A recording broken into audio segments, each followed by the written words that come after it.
ಒಳಗೆ.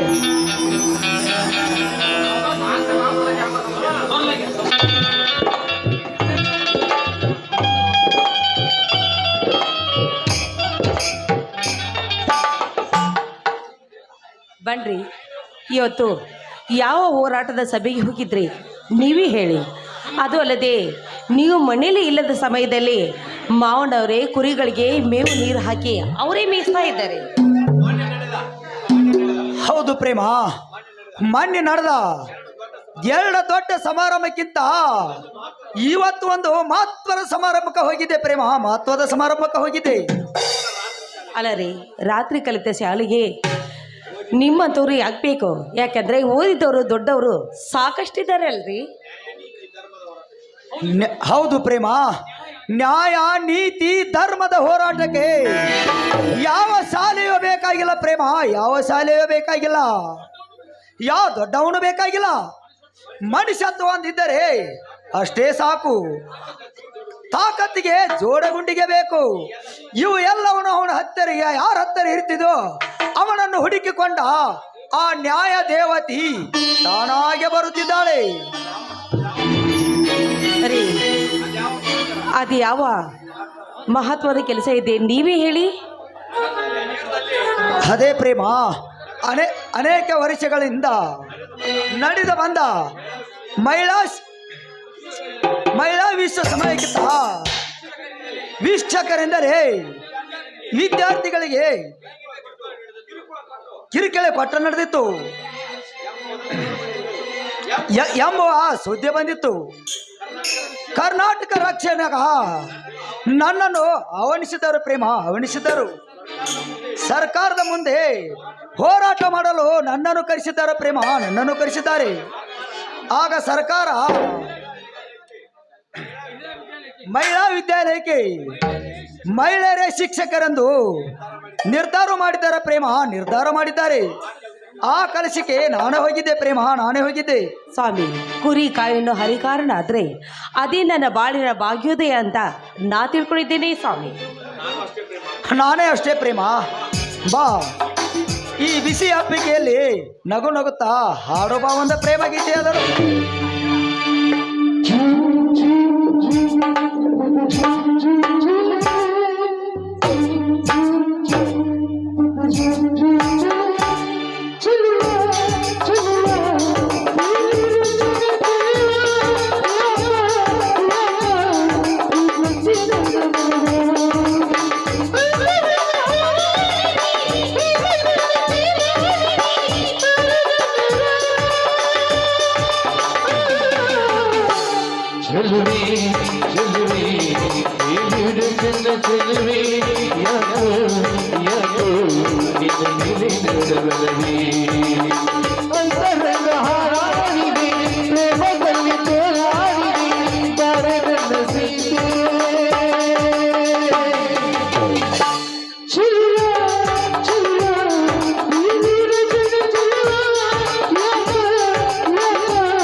la la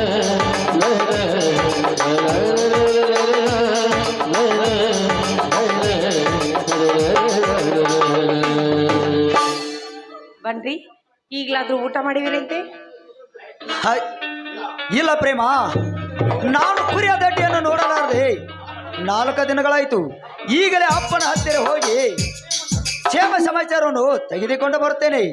ನೀನು ಹುಷಾರವಾಗಿರು. ಆಯ್ತು ರೀ, ನಾನಿನ್ನ ಬರ್ತೇನೆ.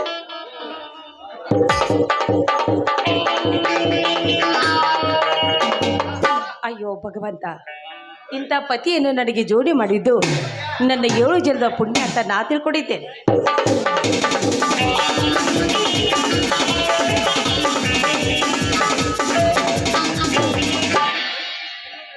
ನಿಲ್ಲು ಪ್ರೇಮ, ನಿಲ್ಲು. ಆ ಶಿವನಿಗೆ ಹೇಳುತ್ತಿರುವ ಅಭಿನಂದನೆ ನನಗೆ ಹೇಳು. ಆ ಮಹತ್ವದ ಸ್ಥಾನವನ್ನು ನಾನು ನಿನಗೆ ಕೊಡುತ್ತೇನೆ.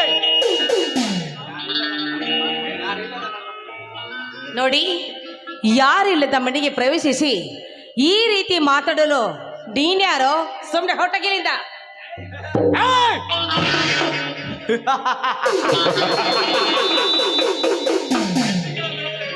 ಶೆಟ್ಟಿಗೇಳಬೇಡ ಪ್ರೇಮ, ಹುಟ್ಟಿದ ಮನುಷ್ಯ ಸಾಯಲೇಬೇಕು. ಸಾಯುವ ಮುಂಡವೇ ನಿನ್ನ ಸುಖ ಸಮೃದ್ಧಿ ಪಡೆಯಲೇಬೇಕು. ನೀನು ನನ್ನ ಮಾತಿಗೆ ಒಪ್ಪಿದ್ರೆ ನಿನ್ನನ್ನು ಸುಖದ ಸಂಪತ್ತಿಗೆ ತೇಲಿಸಿ ಬಿಡುವೆ. ಮುಚ್ಚೋ ಬಾಯ್ನ. ದಿನ 24 ಗಂಟೆ ನನ್ನ ಪತಿ ದೇವರಲ್ಲಿ ನಾನು ಆ ಸುಖವನ್ನೇ ಕಾಣ್ತಾ ಇದ್ದೇನೆ. ಆ ನಗು ಕೂಡ ಅವರಿಂದ ನಾನು ಕಾಣ್ತಾ ಇದ್ದೇನೆ ಅಂದಾಗ ಆ ಸುಖ ನೀನೇನು ಕೊಡ್ತೀಯ? ಸುಮ್ಮನೆ ಹೊಟ್ಟೋಗಿಲ್ಲ. ನೋಡು, ಇನ್ನೊಂದು ಕ್ಷಣ ನೀ ಇಲ್ಲಿ ನಿಂತಿದ್ದೇ ನಿಜವಾದ್ರೆ ನನ್ನ ಗಂಡ ಬಂದು ನಿನ್ನ ಕೊಚ್ಚಿ ಹಾಕ್ತಾನೆ. ಹೊಟ್ಟೋಗಿಲಿಂದ. ನಿನ್ನ ಅಂತ ಅಂಜಿಕೆ ನನಗೇಳಬೇಡ. ನಿನ್ನಂತ ಜಿಂಕೆ ಮರಿಗಳನ್ನು 100ರ ಗಡಿಯರಿಗೆ ದಾಟಿಸಿ ಭಯಂಕರನಾಗಿ ಆಟವಾಡಿದ್ದೇನೆ. ನನಗೆ ಎಚ್ಚರಿಕೆ ಮಾತು ಹೇಳುವೇನೆ. ಅಂದು ಪಂಚಾಯತಿ ತೀರ್ಪಿನಲ್ಲಿ ತಪ್ಪಿಸಿಕೊಂಡೆ. ತಪ್ಪಿಸಿಕೊಂಡೇನೆ. ಆ ಬಡ ಬಿಕಾರಿ ಕೈದು ಏನ್ ಮಾಡ್ತೀಯ? ಸುಮ್ಮನೆ ನನ್ನ ಮುಡಿಗೆ ಬಂದು, ನನ್ನ ಸೊಸೆರ ಮುಡಿಗೆ ಬಂದು ನಾಗರೇಳೆ ಎತ್ತಾಗೆ ಅವನೇಬ್ರಿಗೆ ಬಾಳ್ಬಿಡು. ಸಾಕು, ಬಾಯಿ ಮುಚ್ಚೋ ಪಾಪಿ. ನೋಡು, ಇಂಥ ನಾಗರ ಎಡೆಯನ್ನು ಕೊಚ್ಚಿ ಹಾಕುವ ನನ್ನ ಗಂಡ ಹುರುಗಾರ ಅಂದಾಗ ಈ ಸಮಯದಲ್ಲಿ ನನ್ನ ಪತಿ ದೇವರು ಬಂದ್ರೆ ನಿನ್ನಂತ ನಾಯಿನೇ ಕೊಚ್ಚಿ ಹಾಕೋ ಧೈರ್ಯ ನನ್ನ ಪತಿಯಲ್ಲಿದೆ. ನೋಡು, ಬಾಯಿ ಮಾತಿಗೆ ಹೇಳಿದ್ರೆ ಬಗ್ಗುವ ಎನ್ನದಂತ ನೀನು ಕಾಡಿಸುತ್ತದೆ. ಆ ರಾವಣ ಸೀತೆಯನ್ನು ಒತ್ತು ಹೋದಾಗ ನಾನು ನಿನ್ನನ್ನು ಒತ್ತೊಯ್ಯಬೇಕಾಗುತ್ತದೆ.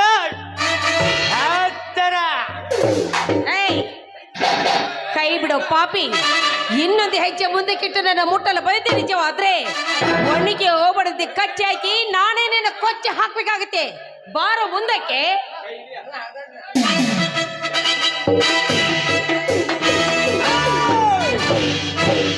ಹಲ್ಕ ಸೋಳೆ ಮಗನೇ, ನಾಣ ಇಲ್ಲದಲ್ಲೇ ನನ್ನ ಮನೆಗೆ ಬಂದು ನನ್ನ ಹೆಂಡತಿಯ ಕೈ ಮುಟ್ಟುವಟ್ಟ ಧೈರ್ಯಲ್ಲೇ ಕಚ್ಚೋಳೆ ಮಗನೇ ನಿನಗೆ ಹೇಳು, ಯಾವ ಕಾರಣಕ್ಕಾಗಿ ಇಂಥ ಹೇಸಿಗೆ ತಿನ್ನುವ ಹೊಲಸ ಕೆಲಸಕ್ಕೆ ಕೈ ಹಾಕಿರುವೆ? ತಡೆ ಶಿವರಾಯ, ತಡೆ, ಹೇಳುತ್ತೇನೆ ತಡೆ. ಈ ಪ್ರೇಮಗಳನ್ನು ಅನುಭವಿಸಲಿಕ್ಕೆ ಆ ಶಶಿಧರ್ ಇವಳನ್ನು ಹೊತ್ತು ತರಲು ನನ್ನನ್ನು ಇಲ್ಲಿಗೆ ಕಳಿಸಿದ್ದಾನೆ. ಏನು? ಅವನ ಕುತಂತ್ರದಿಂದ ನಿಮ್ಮೆಲ್ಲರೂ ಒಂದಾಗಿ ನನ್ನ ಬಾಟ್ಲನ್ನು ಒಂದು ಮಾಡಿಕೊಂಡು ನಮ್ಮಣ್ಣನ್ನು ಮನೆ ಬಿಟ್ಟು ಹೊರ ಹಾಕಿ ಆಸ್ತಿ ಪತ್ರವನ್ನು ಸಹಿ ಮಾಡಿಸಿಕೊಂಡು ಈಗ ನಿನ್ನನ್ನು ಈ ಕೆಲಸಕ್ಕೆ ಕೈ ಹಾಕಿರುವನೇ ಚಂಡಲ. ಶಶಿ, ಇನ್ನು ನಿನ್ನ ರಕ್ತ ಕುಡಿಯದೆ ಬಿಡಲಾರೆ. ಓರ್ತೇನೆ ಮಗನೇ, ಎಲ್ಲಿದ್ರು ಅಲ್ಲಿ ಹೊಡಿಕೊಂಡು. ಹೇ ಮಲ್ಲಶಿ,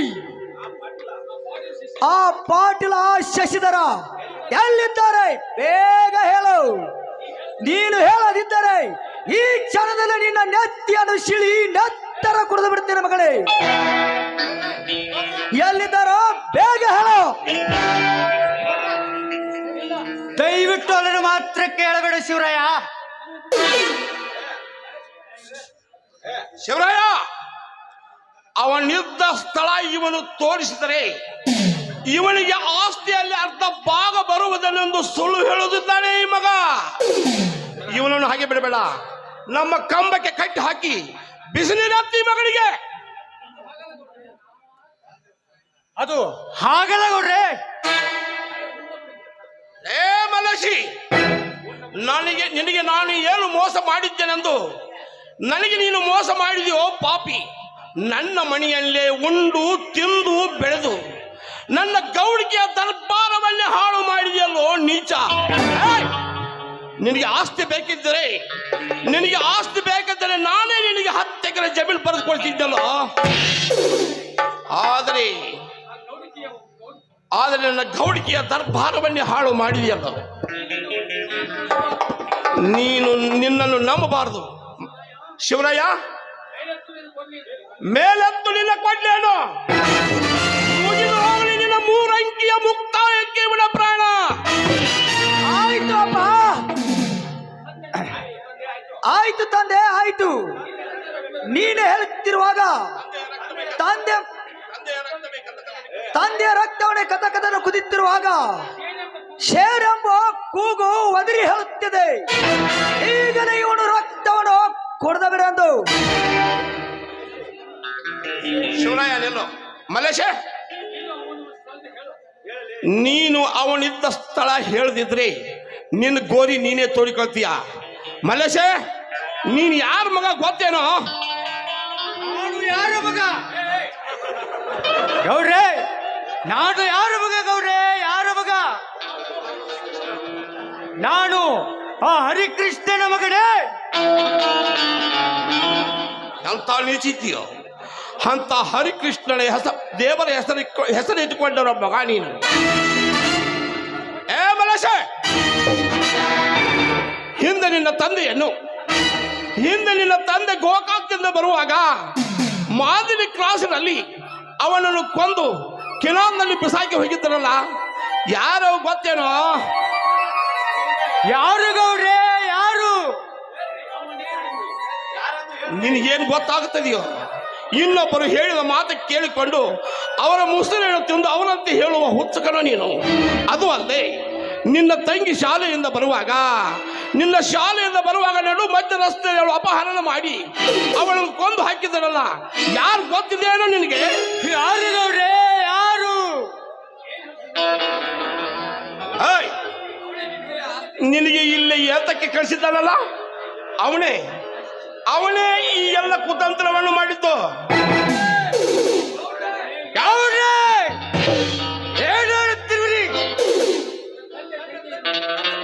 ನನ್ನ ತಂದೆ ತಂಗಿಗೆ ಅವನೇ ಕಾರಣವೇ?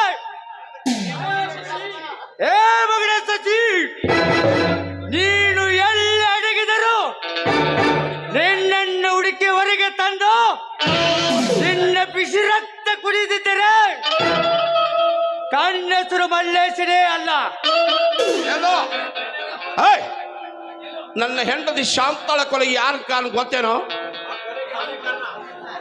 ಯಾರು ಕಾರಣ ಗೌಡ್ರೆ? ಯಾರು ಕಾರಣ? ಆ ಕೊಲೆಗೂ ಅವನೇ ಕಾರಣ ಗೌಡ್ರೆ, ಅವನೇ ಕಾರಣ. ಅಪ್ಪ ಇಲ್ಲಿವರೆಗೆ ಅಪ್ಪ ಶಾಂತಮ್ಮನ ಹೆಸರವನ್ನು ತೆಗೆದು ಮತ್ತೆ ಹತ್ತಿದ್ದಪ್ಪ ನನ್ನ ಸೇಡೆಂಬ ಕೇಡಿನ ಬೆಂಕಿ.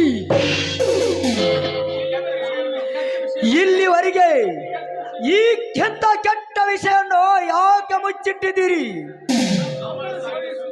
ನನ್ನ ಅಮ್ಮನ ಸಾವಿನ ಸುದ್ದಿಯನ್ನು ನನ್ನ ಅಮ್ಮನ ಸಾವಿನ ಸುದ್ದಿ ನೆನಪಾದರೆ ಹತ್ತಿ ಉರಿಯುತ್ತದೆ ನನ್ನ ಸೇಡಿನ ಕಿಡಿ.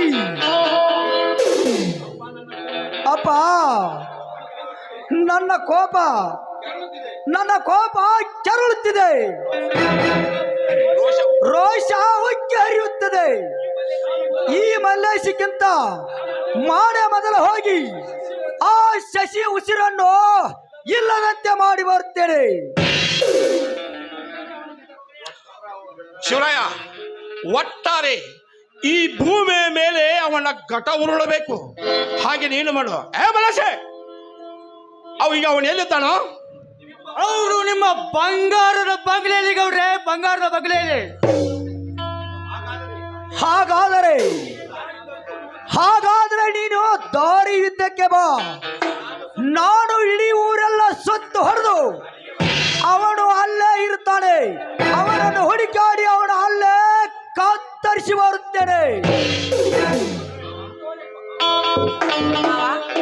ಬನ್ನಿ, ನಾವು ಅಲ್ಲಿಗೆ ಹೋಗೋಣ. ನಡೆಯಮ್ಮ, ನಾವು ಅಲ್ಲಿ ಹೋಗೋಣ.